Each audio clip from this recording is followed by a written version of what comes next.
जैन धर्म में 19वीं तीर्थंकर मल्यनाथ हो गई। वास्तव में वो कन्या थी, लेकिन उसकी सूझबूझ ऐसी ऊंची कि साधना की और वो संत बनी और मल्यनाथ पुरुषों में उसका नाम आया। और 22 तीर्थंकरों में 19वीं तीर्थंकर वे हो गई, महावीर जी के पहले। तीर्थंकर मतलब तीर्थ मेकर। तो आपके हृदय में वो असंग पुरुष आत्मदेव ऐसा है कि तीर्थों को तीर्थत्व प्रदान कर सकता है। आप इतने महान सत्ता से जुड़े, तो एक वो महान सत्ता आत्मा है।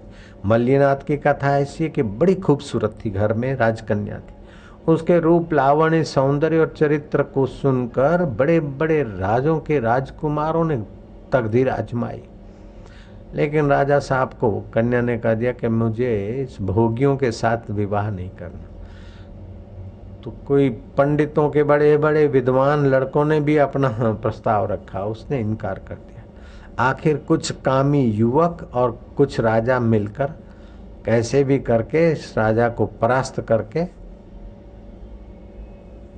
कुमारी मल्लिका से विवाह करेंगे।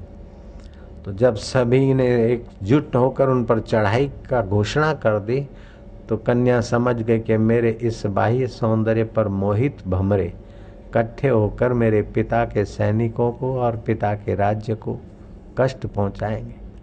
क्या करूं मैं? सबके हृदय में वो परमात्मा है। और आप भी कभी कष्ट और विघ्न बाधाएं आए या अथवा ऊंचा डिसीजन लेना हो, तो आप इधर उधर न जाइए।